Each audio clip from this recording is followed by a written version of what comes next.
आगे एक शब्द है जो परमेश्वर रामपाल जी ने अपने कर कमल से लिखा है हमें अध्यात्म को समझाने के लिए। शब्द सतगुरु रामपाल जी महाराज द्वारा रचित। ये महाभारत के युद्ध को लेकर है, महाभारत के विषय को लेकर है। क्या कुछ बताया है गुरुदेव जी ने। युद्ध जीतकर पांडव और खुशी हुए अपार। युद्ध जीतकर पांडव खुशी हुए अपार, यानी महाभारत का युद्ध जीतने के बाद पांडव बड़े खुश हुए। युद्ध जीतकर पांडव खुश हुए अपार, इंद्रप्रस्थ की गद्दी पर युधिष्ठिर की सरकार। इंद्रप्रस्थ यानी दिल्ली की गद्दी पर युधिष्ठिर को राजा के रूप में बैठा दिया गया। एक दिन अर्जुन पूछता सुन कृष्ण भगवान, एक बार फिर सुना दियो वो निर्मल गीता ज्ञान। एक दिन अर्जुन श्री कृष्ण जी से पूछता है घूमते घूमते कि हे भगवान, मुझे एक बार फिर से वो गीता जी का निर्मल ज्ञान सुनाओ जो ज्ञान आपने मुझे महाभारत के युद्ध के समय सुनाया था।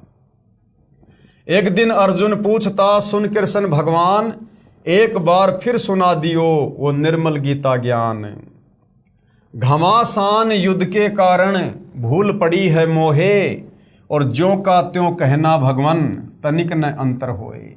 अर्जुन ने कहा कि ये भगवान, आपने जब महाभारत के युद्ध के समय मुझे वो ज्ञान समझाया था ना, तो क्या कि युद्ध में घमासान आवाज हो रही थी, चारों तरफ शोर शराबा था, तो भूल पड़ी मोहे। मैं अब उस ज्ञान को भूल गया हूं, मैं अच्छी तरीके से सुन नहीं पाया, समझ नहीं पाया, मुझे भूल पड़ गई है। अब एक बार फिर से आप मुझे वो गीता जी का ज्ञान ज्यों का त्यों सुना दो, बिल्कुल भी अंतर नहीं होना चाहिए। ऋषि मुनि और देवता सबको रहे तुम खाए। अर्जुन क्या कह रहा है कि ये भगवान, वो गीता जी का ज्ञान सुनाते समय मैंने देखा कि आप ऋषि मुनि देवता सबको खा रहे थे, इनको भी नहीं छोड़ा आपने, रहे तुम्हारा ही गुण गाए। जो तुम्हारे ही नाम का गुणगान कर रहे थे, तुम्हारी स्तुति कर रहे थे, भगवान तुमने तो उनको भी नहीं छोड़ा, देवी देवताओं का, साधु संत ऋषियों को, तुम तो उनको भी खा रहे थे। जो काल रूप गीता जी के ज्ञान देते समय अर्जुन को दिखाया गया था, उसकी बात अर्जुन कर रहा है। कृष्ण बोले अर्जुन से, अब देखना भाई और बहनों, गुरुदेव भगवान हमें क्या समझाना चाहते हैं। इस ज्ञान गंगा पुस्तक की वास्तव में शुरुआत करने से पहले गुरुदेव भगवान हमें क्या कुछ समझाना चाह रहे हैं। मोटी मोटी बातें जो हमारे को स्मरण होनी चाहिए, ध्यान में रहनी चाहिए, तब हम आगे चलकर इस पवित्र ज्ञान गंगा पुस्तक के ज्ञान को समझ पाएंगे। अभी तो केवल भूमिका चल रही है, भूमिका। तो क्या कहा श्री कृष्ण जी ने अर्जुन से। श्री कृष्ण बोले अर्जुन से, ये गलती क्यों कीन कि हे नादान अर्जुन, तूने ऐसी गलती क्यों कर दी, उस ज्ञान को तू क्यों भूल गया, ऐसे निर्मल ज्ञान को भूल गया बुद्धिहीन। हे बुद्धिहीन, तू उस ज्ञान को भूल गया जो तुझे महाभारत के युद्ध के समय सुनाया गया था।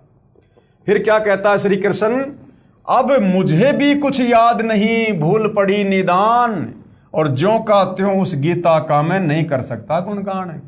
श्री कृष्ण जी कह रहे हैं कि हे नादान, हे बुद्धिहीन अर्जुन, तू क्यों भूल गया उस ज्ञान को। और फिर कह रहा है कि अब मैं भी उस ज्ञान को ज्यों का त्यों नहीं सुना सकता, क्योंकि मैं भी भूल गया हूं। अर्जुन को दोष दे रहा है कि बुद्धिहीन, तू ज्ञान क्यों भूल गया, और खुद कह रहा है कि अब मुझे भी पूरा पूरा याद नहीं है कि मैंने उस समय क्या कहा था। अर्थात गुरुदेव भगवान हमें यह समझाना चाहते हैं कि नादानों, महाभारत के समय गीता जी का ज्ञान श्री कृष्ण जी ने नहीं दिया। अगर श्री कृष्ण जी ने वो ज्ञान दिया होता तो यहां श्री कृष्ण जी ये नहीं कहते कि मुझे भी भूल पड़ गई, अब मैं उस ज्ञान को ज्यों का त्यों नहीं सुना सकता। जबकि भाई और बहनों, कथा सुनाने वाला, उससे चाहे कभी भी किसी भी समय वो कथा सुन लो कि भाई आपने फला फला दिन वो कथा सुनाई थी, जरा फिर से सुनाना, वो वापस सुना देगा, क्योंकि उसने अपने होशो हवास में सुनाई थी।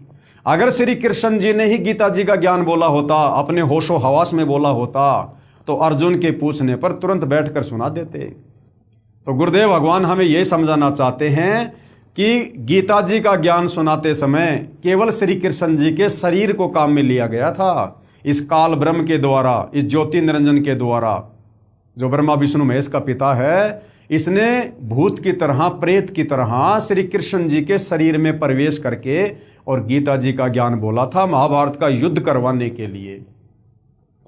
तो क्या कह रहे हैं, अब मुझे भी कुछ याद नहीं। कौन कह रहे हैं? श्री कृष्ण जी कह रहे हैं कि अब मुझे भी कुछ याद नहीं। भाई जब आपने सुनाया नहीं तो फिर आपको याद कहां से रहेगा।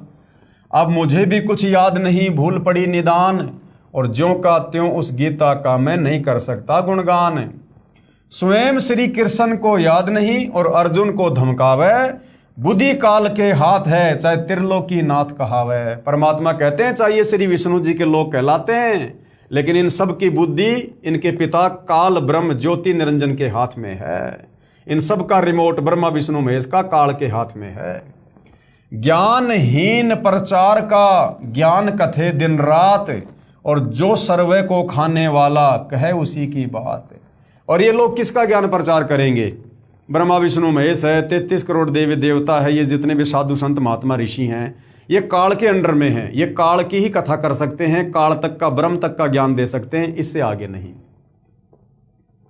सब कहें भगवान कृपालु है, सब कहते हैं कि भगवान बड़ा दयालु है, भगवान बड़ा कृपालु है और कृपया करे दयाल, और जिसकी सब पूजा करें वह स्वयं कहे मैं काल। सब कहते हैं कि भगवान बड़ा कृपालु है, बड़ा दयालु है, और गीता का ज्ञान देते समय ये काल श्री कृष्ण जी के शरीर में प्रवेश करके अध्याय 11 श्लोक 32 में खुद कह रहा कि अर्जुन मैं तो काल हूँ, काल, और सबको खाने के लिए आया हूँ। यानी दुनिया जिसे आध्यात्मिक नासमझी के चलते, तत्व ज्ञानहीनता के चलते भगवान कहती है, दयालु कहती है, असल में वो काल है। गीता जी में खुद स्वीकार करता है, आगे आपको दिखाया जाएगा। आगे क्या लिखा है गुरुदेव भगवान ने? मारे खावे सबको कौन? ये काल, ये ब्रह्मा विष्णु महेश को भी खाता है, देवी देवताओं को भी खाता है, आप और हम आम मनुष्यों को भी, जो भक्तिहीन होते हैं उनको भी तपस्या पे भून भून के खाता है। मारे खावे सबको वह कैसा कृपाल? गुरुदेव कहते हैं जो मारता है खाता है वो कैसा भगवान है, वो कैसा दयालु है। और कुत्ते गधे सुअर बनावे फिर भी दीन दयाल, और यही काल सबको गधा कुत्ता सुअर लग 84 में डालता है, फिर भी दुनिया आध्यात्मिक ज्ञान के चलते, तत्वदर्शी संत के ज्ञान के चलते फिर भी उसी को दीन दयाल और भगवान कहती है। बाइबल वेद कुरान है जैसे चांद प्रकाश, सूरज ज्ञान कबीर का करे तिमिर का नाश। यानी यहाँ के जितने भी ये ग्रंथ हैं जो इस ब्रह्म के द्वारा दिए गए हैं, बाइबल है, चारों वेद है, ये कुरान है, गीता जी है, ये तो समझो जैसे चांद की रोशनी है, रात्रि में क्या करता है, हल्का फुल्का प्रकाश देता है, काम चलाऊ। लेकिन सूरज ज्ञान कबीर का, लेकिन कबीर परमात्मा का तत्व ज्ञान ये सूर्य की भांति है, और ये करे तिमिर का नाश। ये तिमिर मानी अंधकार, ये अंधकार का नाश कर देता है। यानी अज्ञान रूपी अंधकार को केवल कबीर परमात्मा का तत्व ज्ञान ही समाप्त कर सकता है। बाकी ये जितने भी ग्रंथ हैं, बाइबल, वेद, कुरान, पुराण, गीता, ये तो चांद की तरह है। इनमें तो केवल भगवान के विषय में आंशिक जानकारी है, मुक्ति का मार्ग नहीं है। आगे क्या कह रहे हैं पूज्य गुरुदेव भगवान स्वयं का नाम लेकर? सतगुरु रामपाल सांची कहे करो विवेक विचार। गुरुदेव भगवान कह रहे हैं जरा इस तत्व ज्ञान को आधार बनाकर अपनी बुद्धि पर जोर दो, थोड़ा विचार करो। सतनाम व सार नाम यही मंत्र है सार।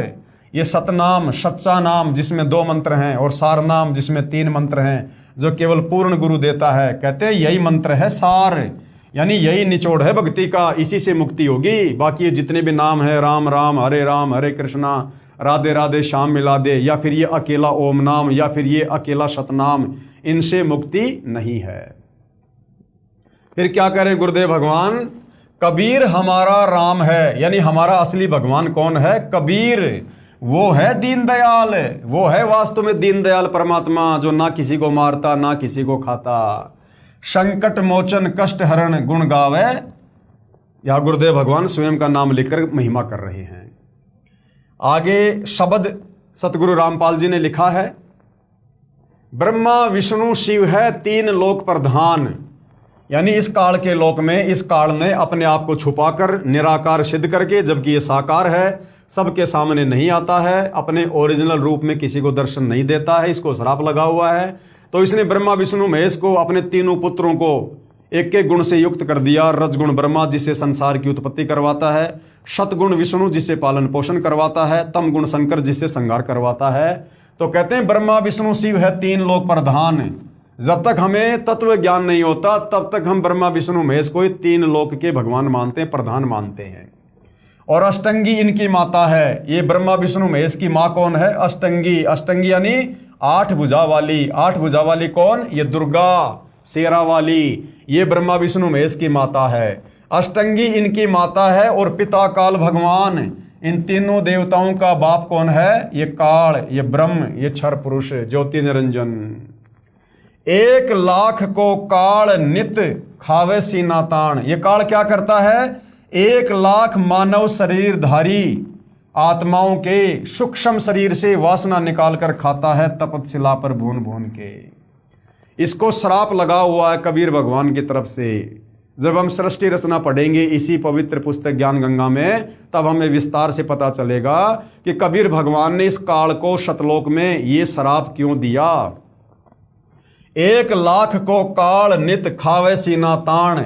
इसलिए भाई और बहनों, इस काल की मजबूरी हो गई यहाँ पर जन्म और मृत्यु, जन्म और मृत्यु। आप और हमें जन्म और मृत्यु के चक्कर में बांध के रखना, क्योंकि रोजाना इसको 1,00,000 खाने पड़ते हैं।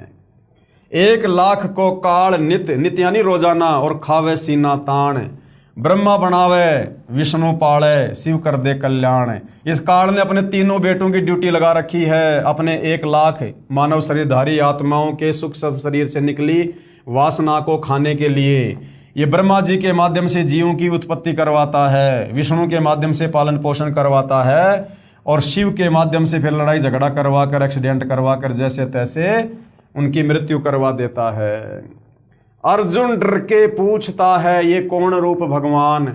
महाभारत के युद्ध में जब अर्जुन को काल में अपने वास्तविक काल रूप दिखाया तो अर्जुन डर गया और कहा कि ये कौन रूप भगवान, ये परमात्मा, ये आपका क्या रूप है? ये कहे निरंजन मैं काल हूं, ये ज्योति निरंजन। ये ब्रह्म क्या कह रहा है कि भैया मैं तो काल हूं और सबको आया खान, यानी महाभारत का युद्ध करवाकर सबको मरवाकर भोजन करूंगा।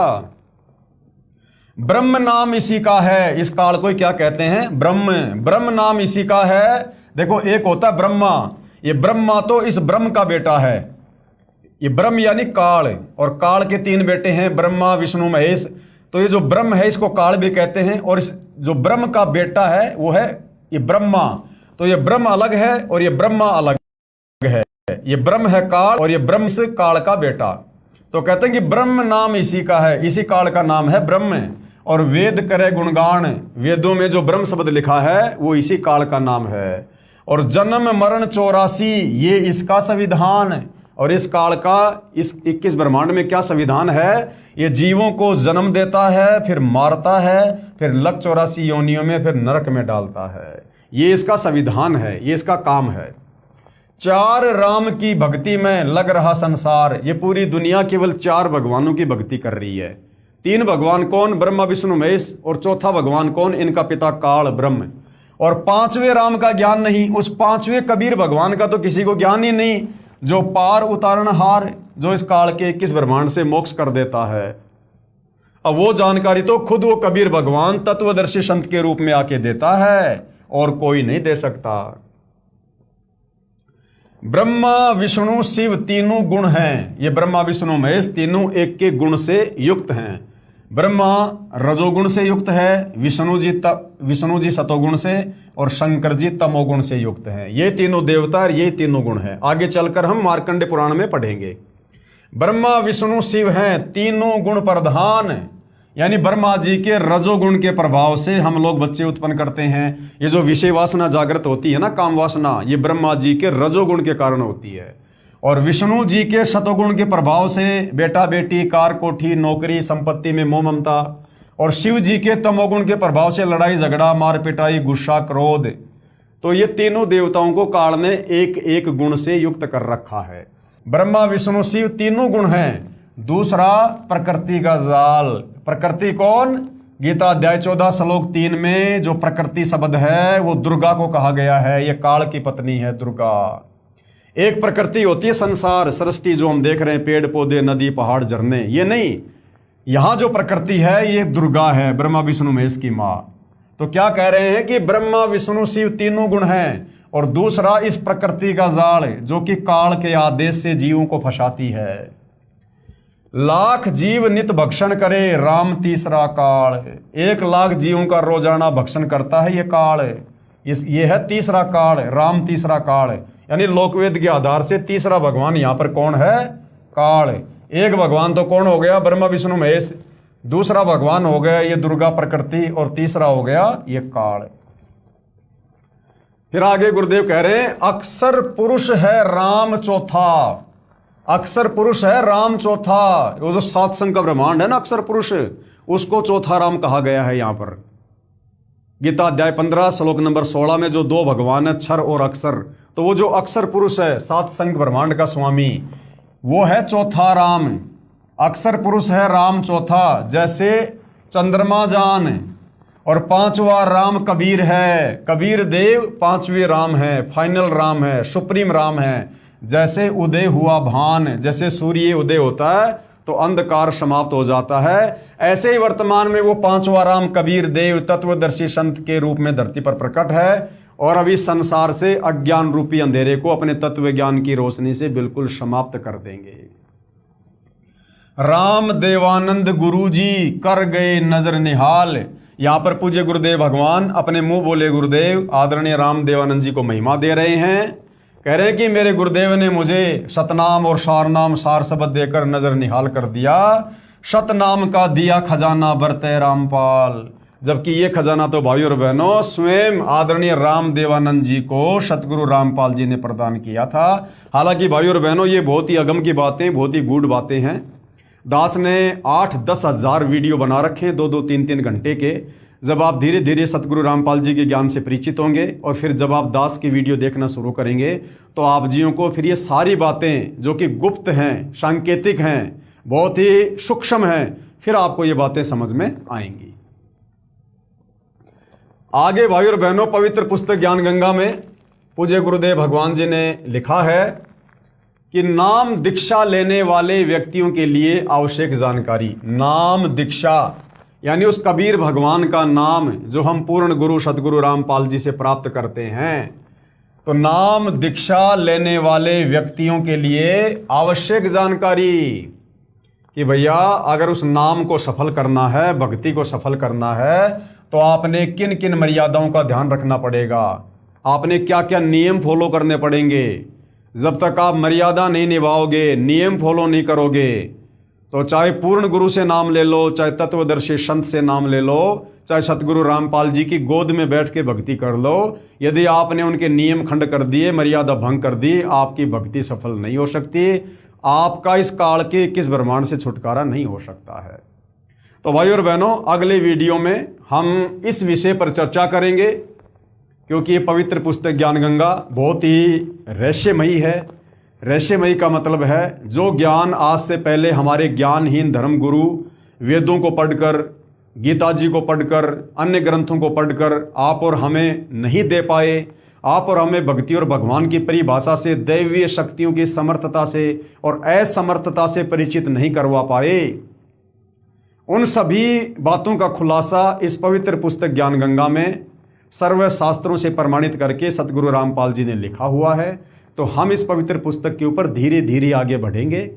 साथ में आप जी अध्यात्म को अच्छे से समझने के लिए सतगुरु रामपाल जी के मुख कमल से किए गए प्रवचन जो आपको यूट्यूब पर आसानी से उपलब्ध हो जाएंगे, जगत गुरु रामपाल जी .org वेबसाइट पर भी आप जी जाकर सत्संग सुन सकते हैं, और यूट्यूब पर आप जी कभी भी सतगुरु रामपाल जी के प्रवचन सत्संग सुन सकते हैं। मैं आपसे कहूँगा सृष्टि रचना को सबसे पहले सुनिएगा। जब तक आप सृष्टि रचना से परिचित नहीं होंगे, आप किसी भी धर्म के धर्मशास्त्र को अच्छे से नहीं समझ पाएंगे, और यदि आप धर्मशास्त्रों को अच्छे से नहीं समझ पाए तो सतगुरु रामपाल जी के ज्ञान पर आप कभी भी निसंशय होकर जो है टिक नहीं पाओगे आप। तो सृष्टि रचना बहुत इंपॉर्टेंट है, बहुत मोस्ट है। सृष्टि रचना मास्टर की है अध्यात्म को समझने की। तो सृष्टि रचना को एक बार नहीं, 2 बार नहीं, आप 10 बार सुनिएगा। आप जब एक बार सुनेंगे सृष्टि रचना तो आपको लगेगा कि किसी ने मजाक किया हुआ है, ये तो वैसे ही किसी ने कहानी बना के लिख दी है, क्योंकि आज से पहले हमने सृष्टि रचना के विषय में कभी सुना ही नहीं। ये सृष्टि रचना का नाम ही नहीं सुना था हमने। जब पहली बार हम उस अमर कथा को सुनेंगे तो ये काल जो मन रूप में हमारे अंदर बैठा हुआ है, ये हमें भक्ति पर नहीं लगने देता इतनी आसानी से। ये मन में तरह तरह की शंका पैदा करेगा कि ये तो बनावटी कथा है, हमने पहले कभी नहीं सुनी, ऐसा कभी होता है क्या। भाई और बहनों सब कुछ होता है, बस हमने केवल सुना नहीं आज से पहले। तो आप जिस सृष्टि रचना को 2-4 बार सुनिएगा, और जब सृष्टि रचना में आप देखेंगे कि वास्तव में जो बातें सृष्टि रचना में बताई गई हैं, ये सारे के सारे प्रमाण हमारी गीता जी में, वेदों में, पुराणों में, कुरान में, बाइबल में, गुरु ग्रंथ साहिब में, सब में वर्णित हैं। हमारे नादान ज्ञानहीन धर्मगुरु तत्वदर्शी संत के अभाव में इस सूक्ष्म ज्ञान को समझ नहीं पाए, सृष्टि रचना को समझ नहीं पाए, अध्यात्म को समझ नहीं पाए। और जैसा इन लोगों ने हमारे को बता दिया, हमारे बुजुर्गों ने स्वीकार कर लिया, क्योंकि हमारे बुजुर्ग अशिक्षित थे, अनपढ़ थे, धर्मशास्त्रों से अपरिचित थे। उन्होंने सोचा कि पंडित जी काशी विद्यापीठ में पढ़ के आए, नालंदा में पढ़ के आए, संस्कृत के प्रकांड ज्ञाता हैं, इनको तो भक्ति और भगवान का पूरा ज्ञान है। तो वे बेचारे सीधे सीधे पंडित जी की, ब्राह्मण जी की, गुरु जी की हर बात को स्वीकार कर लिया करते थे, और उसी सांप वाली लकीर को सदियों से आप और हम पीटते आ रहे हैं। लेकिन भाई और बहनों, अब वो समय आ गया है इस काल के जाल से मुक्त होने का, अध्यात्म को अच्छे से समझने का। तो सतगुरु रामपाल जी, जो कि स्वयं कबीर भगवान हैं, स्वयं गुरुओं के गुरु, जगत गुरु हैं, संत शिरोमणि हैं, इन्होंने सर्व धर्मशास्त्रों का निचोड़ निकाल के रख दिया है। अगर आवश्यकता है तो केवल धैर्य और रुचि लेकर, निष्पक्ष होकर सतगुरु रामपाल जी के द्वारा दिए गए शास्त्रों का अध्ययन करने का, उनके सत्संगों को सुनने का, और एक बार हमें सृष्टि रचना अच्छे से समझ में आ गई, फिर हमारी रुचि अध्यात्म में बढ़ती ही चली जाएगी, फिर हम पीछे कदम नहीं हटाएंगे। और भाई और बहनों, इसी विधि से हमारी आत्मा का कल्याण होगा। अन्यथा भाई, यहाँ चाहे राजा बन जाओ, चाहे महाराजा बन जाओ, यहाँ तो ब्रह्मा विष्णु महेश की भी मरने के बाद में दुर्गति है। मरने के बाद लग 84 योनियों में गधे, कुत्ते, सुअर।